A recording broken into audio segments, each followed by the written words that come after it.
Hello everybody and welcome to the first cooking video of my channel, brought to you by HelloFresh, who happens to be the channel's first sponsor as well. HelloFresh is a weekly meal service that offers delicious recipes with pre-portioned ingredients to make cooking easier and cheaper with less food waste than when you go to a grocery store.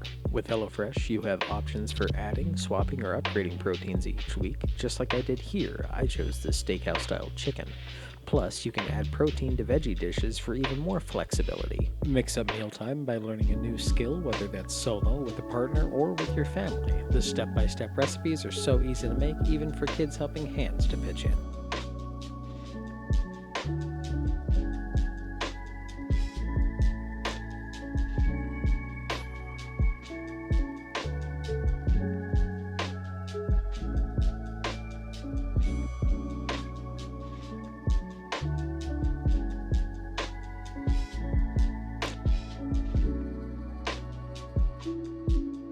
Whoa there, Ryan. Get it together. You can see the camera, right?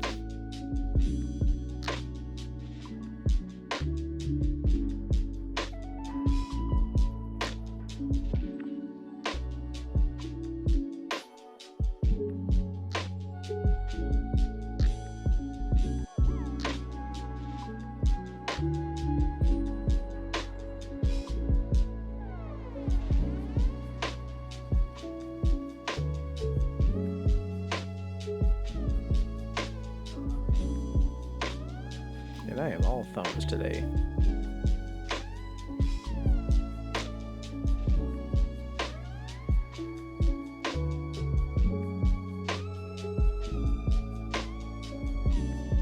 You know, I think I might need to speed this video up. This seems to be taking a little bit longer on me just showing ingredients. Okay, so here we're going to go ahead and open one of these packages. This is the one-pan beefy black bean tacos. Let's see what they got. Oh, some really nice looking green onions here. I like the packaging. Nice, simple, and they look really, really fresh. What else we got in here? What in the world? Oh, sour cream. Acidified sour cream, be it. Okay, next thing. The black beans for the black bean tacos. What is so it's basically the taco seasoning and one lime. Oh, get it in focus. Look at me trying to be a hand model. How dare I? Okay, and okay, nice little Roma tomato, nice and firm, doesn't feel squishy at all, nice and fresh. Good thumbs up there. That was just another package of sour cream and the package of tortillas. Okay, it looks like there's only one thing left in this bag, and oh, it's the Tex-Mex paste. So that'll be added to the taco mixture once everything is done cooking. Okay, gonna go ahead and get everything back in the bag here, and yeah, so I'm really looking forward to cooking these, but you'll see here in about a minute. This was filmed a couple of days before I actually did the cooking. Gotta make sure you close it back up and nice. I don't know why I made a big old show of that. Oh, and I almost did forget one thing. I'm gonna show you the 4 meals that I got one more time.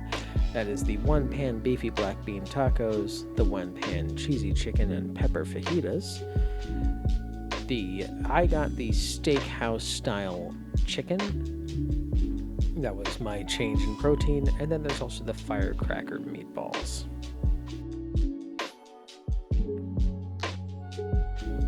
Okay, so we've made our way over to the kitchen. I'm going to be making the steakhouse style chicken cutlet.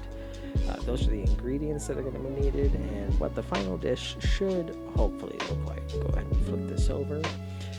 See the 6 steps, and it does tell you what you're going to need for those meals. So it's showing I need a zester, a baking sheet, paper towel, and a large pan, along with some kosher salt, black pepper, cooking oil, and olive oil.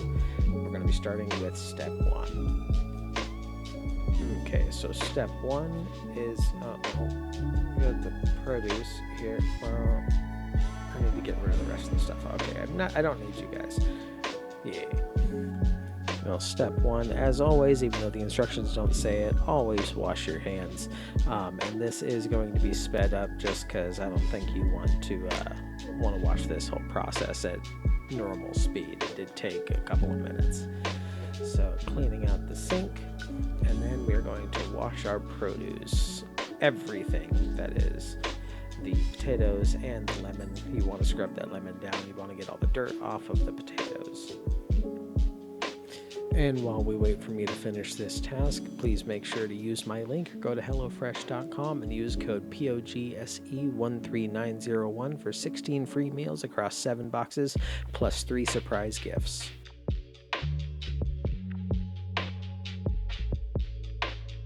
And now that I'm done with that, we're going to go into the rest of the prep, which is to dry the produce and the cutting board.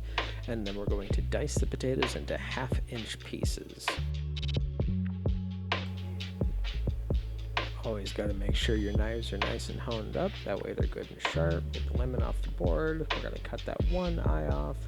And then let's get to chopping. Please excuse my cutting skills. It has been a very long time since I've been in a professional kitchen, and can't really feel my fingers anymore, so I probably don't do this the safest way. Kids, do not do what I do.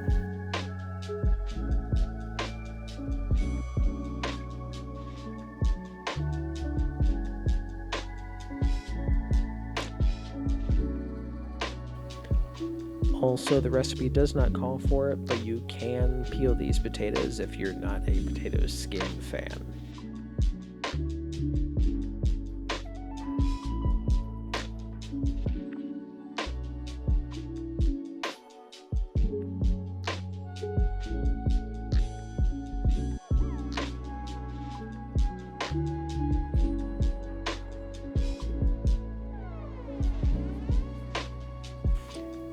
And it did say to cut the broccoli florets into bite-sized pieces if necessary. There are a couple of big pieces in here, so I'm going to go ahead and do that. I just want to make sure everything cooks evenly and all at the same time.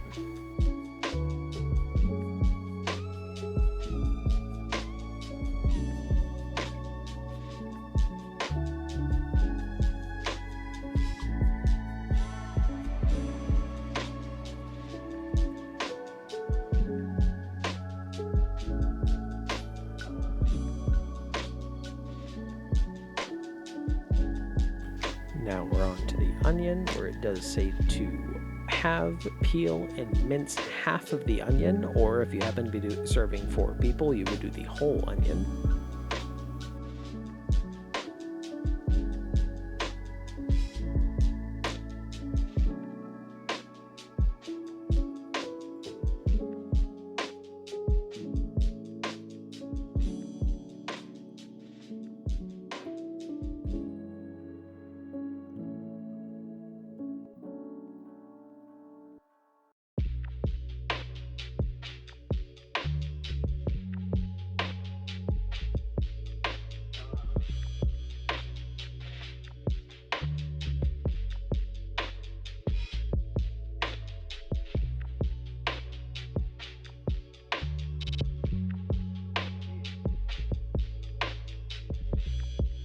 Now we're going to be zesting 1/4 lemon. I went ahead, I really like lemon. I zested the entire thing, and I zest my citrus this way, just one pull across the skin in one area. That way you're not getting too far into the pith and you're not getting that bitterness. Now the last step is we quarter this lemon, and then we can get on to the actual cooking.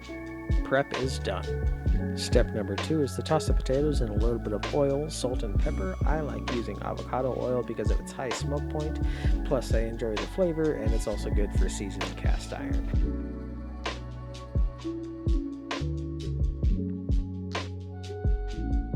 Yeah, you give those potatoes a nice toss.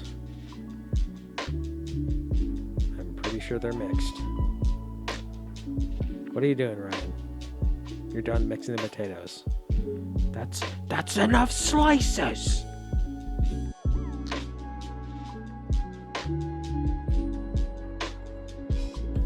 Okay, I guess we're done now, finally. So I can say on this step right here, I'm actually pulling the sheet pan out of the oven because it said if you want crispier potatoes, preheat that pan. I also would like to state I am not a good cameraman. I did not have the forethought to actually show me putting stuff on the sheet pan. But I did only cover up about half of that pan, made sure everything was kind of settled and flat only in one layer, and then I'm going to go ahead and toss this back into the oven, which is set to 425 degrees as per step 1. And now we're going to get on to the next step, which is, after letting the potatoes cook for 5 minutes, we're going to toss the broccoli, also in oil, salt, and pepper, and put that on the other side of the sheet pan. I did decide at this point to switch over to my kosher salt, just to make it easier for even distribution and not have to go through so much of the sea salt that I had in my grinder. But I still do have to grind fresh ground pepper.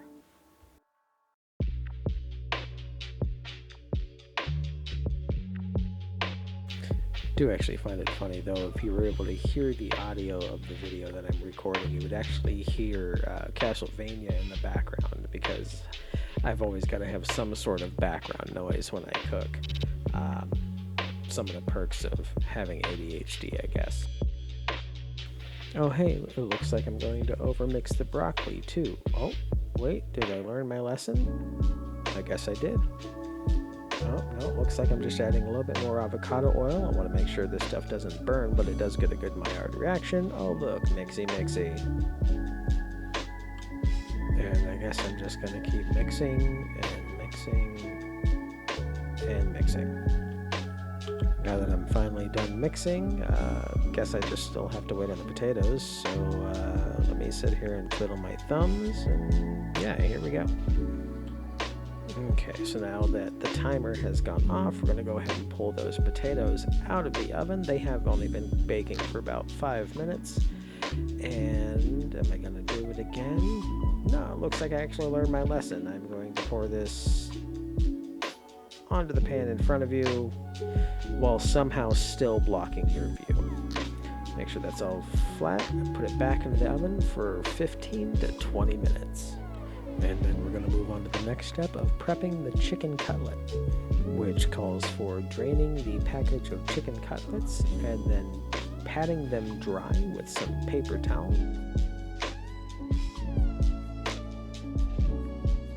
Also, folks, always make sure that you wash your hands after handling raw chicken before you touch anything else.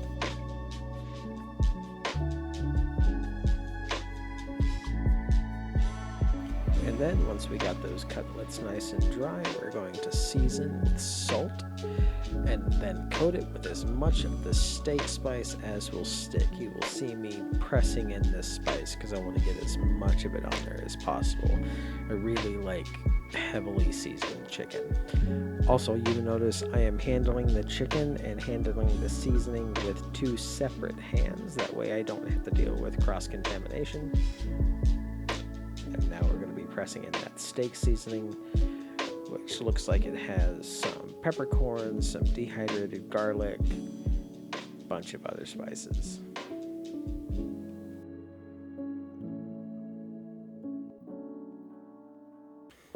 Okay, so next step is going to be preheating our pan. We're going to get it coated in some avocado oil.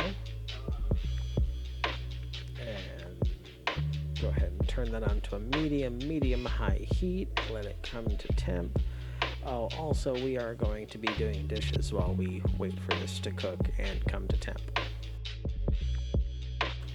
Okay, so now the pan is starting to smoke, so it is plenty hot. We're going to go ahead and add those chicken cutlets.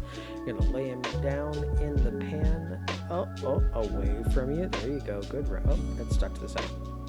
Okay, set it away from you. There you go. That way, if you do drop it, it doesn't splash any hot oil on yourself. We are then going to let these cutlets cook for 4 to 6 minutes. But luckily for you, through the magic of video editing, it's going to be a lot quicker for you. Also, during this process, you want to not move the chicken because you want to get a nice crust on the bottom of that chicken. and create a nice fond in the bottom of the pan. If it does seem like your seasoning is getting a little too dark, make sure to turn your temperature down to medium because you want to be able to fully cook your chicken without having burnt spices on the outside or burnt fond on the bottom of the pan. That's just a waste of perfectly good fond. We're going to go ahead and flip those chicken cutlets at about the 6-minute mark and let them cook for another 5 to 6 minutes. I do apologize for this. This was my attempt at trying to get a close-up shot, but my camera was inside of a stationary rig and I just had to hit the zoom to see if it would look any good. In my opinion, it did not, but now you're stuck with it as well. Okay, enough lollygagging. I think it is time to make the video zoom.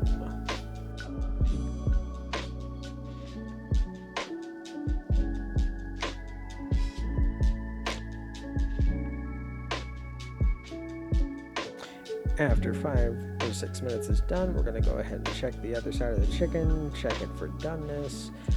One of these pieces was thinner than the other, so we're going to move one to the colder side, one to the hotter side, try to scrape up some of that fond so it doesn't burn, and leave it cooking.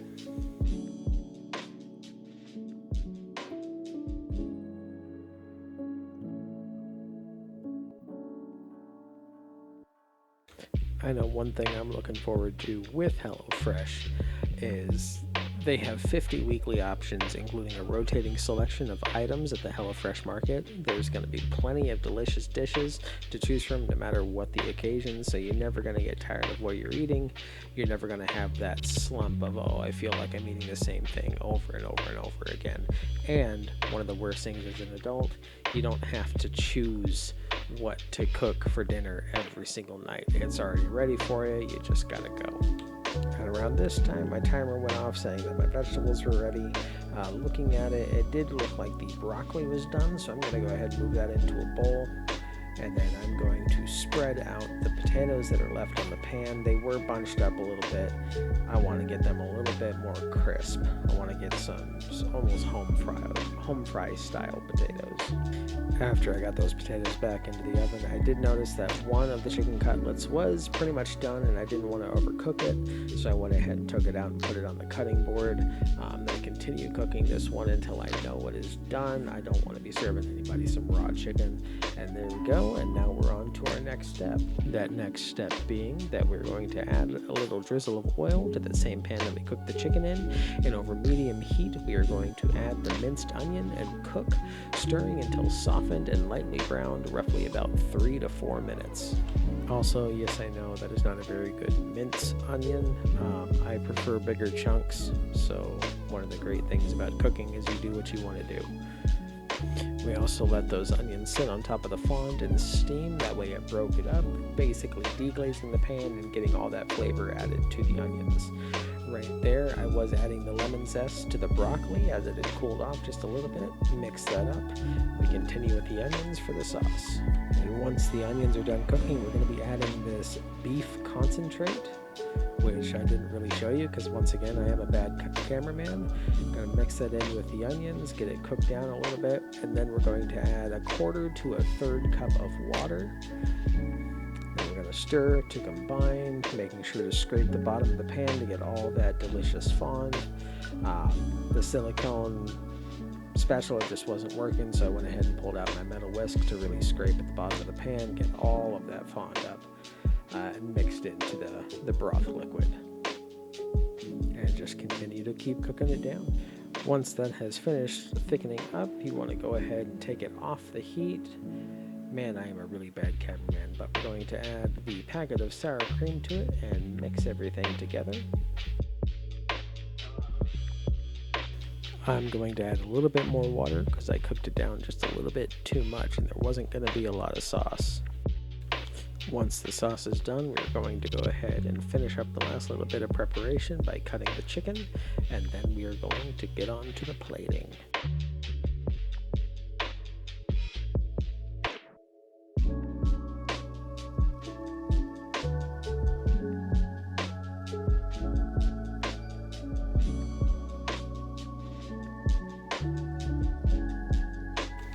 Now, one thing I will will say I am not artistic. I did my best on the plating of this. Please do not at me. You know, I am not a professional chef. I just like to cook. So I went ahead and moved the chicken over onto the plate, tried to arrange it. This is my plate, hence why I'm using bare hands. And I'm going to go ahead and get some potatoes on the plate, roughly about half a cup's worth. And then I'm going to put the lemon broccoli. Look at me trying to spread it all nicely, like I'm trying to be artistic. Hey, give me a break.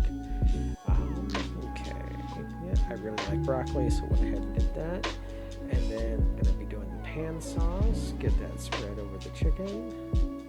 Again, I did cook it a little bit too much, so there's not much sauce, and it's just a lot of like gravy onions. And then here you go, steakhouse style chicken cutlet with roasted potatoes and lemony broccoli. Thanks for watching, everybody. I'll catch you in the next one. Bye.